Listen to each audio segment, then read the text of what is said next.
dissemos em anterior programa, Macau aderiu ao liberalismo logo que chegou a notícia, pouco mais de um ano depois da revolta de 1820, que acabou com a monarquia absoluta e proclamou a monarquia constitucional. No entanto, Goa, de quem Macau dependia administrativamente, resistiu ao movimento constitucional e tornou-se um baluarte da resistência do antigo regime contra a liberdade. Nesse contexto, uma expedição militar foi enviada a Macau para repor o anterior estado de coisas.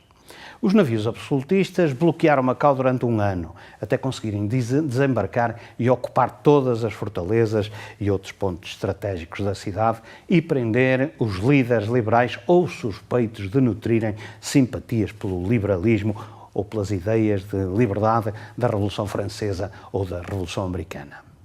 Muitos conseguiram escapar à repressão absolutista, mas muitos acabaram presos e enviados como réus de alta traição a ferros a bordo dos navios da frota expedicionária com destino a Goa para serem julgados.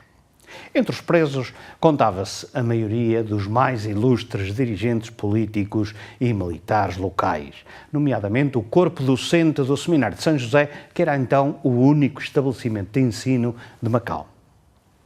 Mas os absolutistas não hesitaram entre salvar a educação em Macau, poupando o corpo de educadores do Colégio de São José, ou pura e simplesmente acabar com o sistema de ensino na colónia portuguesa na China.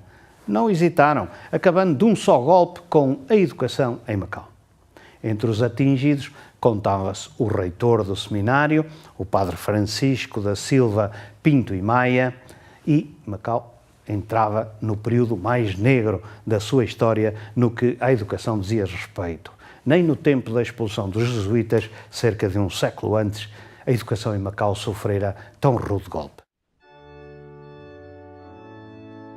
Este enorme complexo de ensino, encimado pela cúpula da Igreja de São José, que marca a silhueta de toda a vetusta estrutura, feita de salas de aula, corredores e jardins, que diariamente várias centenas de alunos percorriam, ficava subitamente vazia. Porque apenas um único professor tinha escapado à perseguição movida pelos partidários do obscurantismo, o cônego Borja, que aceitou a incumbência de assumir o cargo de reitor, ainda que sabendo que esse ato não passava de uma encenação e de uma farsa. Entretanto, em Goa, ocorre nova reviravolta política que permitiu de novo a ascensão dos liberais ao poder, ainda que por um breve período, e a libertação dos réus de Macau, a maior parte dos quais deixou imediatamente a capital da Índia, acolhendo-se à vizinha Calcutá, sob protetor domínio inglês. O padre Pinto e Maia foi um dos que escolheu Calcutá, juntamente com o Dr. José de Almeida, ex-diretor do Hospital São Rafael de Macau, outro convicto liberal. Nesse lance, o Dr. José de Almeida é convidado por Stanford Raffles para estabelecer um sistema de saúde em Singapura. José de Almeida aceita o lugar de cuidador dos corpos e leva com ele o seu amigo Padre Maia para cuidar das almas desta nascente colónia do Sudeste Asiático. Essa decisão do ex-reitor do Seminário de Macau levaria à criação da primeira missão católica destas paragens, que até então estavam dominadas em exclusivo pela missionação dos pastores da Igreja Anglicana e pela presença toda poderosa do islamismo. Ortodoxos e armenos, zoroastrinos e judeus também aqui já estavam estabelecidos. Mas os rivais do padre Pinto e Maia não eram nenhum destes, mas sim os elementos da propaganda Fidesz, organização fortemente influenciada pela França, que servia aos seus desígnios, nomeadamente na sua avançada colonial no Extremo Oriente. Por isso, desde o primeiro momento que o padre Pinto e Maia não escondeu a sua hostilidade contra os que punham em causa o padroado português do Oriente.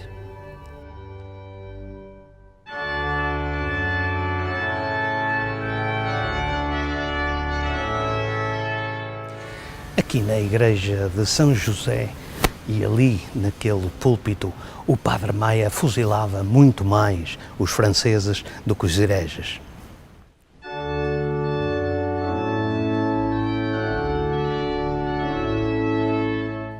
Mas, para além dos franceses, o padre Pinto e Maia confrontava-se com uma situação política contra a qual pouco podia fazer. Depois da Revolução Liberal de 1820, as relações entre Roma e Lisboa foram-se degradando a um ponto do Vaticano ter estado a um passo de declarar herética a Igreja Portuguesa, os seus padres e os seus bispos. Este facto foi aproveitado pelos franceses, que foram erguendo novas missões à custa do padroado português do Oriente. Nesta conjuntura, o vigário apostólico do Sião, atual Tailândia, alegou que Singapura ficava sob a sua jurisdição e enviou em 1831 um padre francês para expulsar Pinto Maia. O português estava escudado num mandato que lhe tinha sido conferido pelo arcebispo de Goa, resistiu e quem acabou expulso foi um enviado francês. E Pinto e Maia continuou imperturbável na sua missão, que crescia exponencialmente em número de fiéis, ao mesmo tempo que crescia também em prestígio. Isto mesmo perante as autoridades anglicanas, que contribuíram nomeadamente com a concessão de vários terrenos para a construção de igrejas e outras instituições de caridade católicas. Entre elas, este grande templo, que começou por ser uma pequena capela, erguendo-se pouco a pouco até ser o que é atualmente. A igreja que o padre Maia dedicou a São José como tributo ao seminário de Macau, de onde tinha sido ignominiosamente expulso. O padre Maia nunca chegaria a ver esta igreja. Morreria em 1850, no mesmo ano em que desaparecia também o seu grande amigo que tanto o ajudou, o reputado médico e cientista José de Almeida Carvalho e Silva.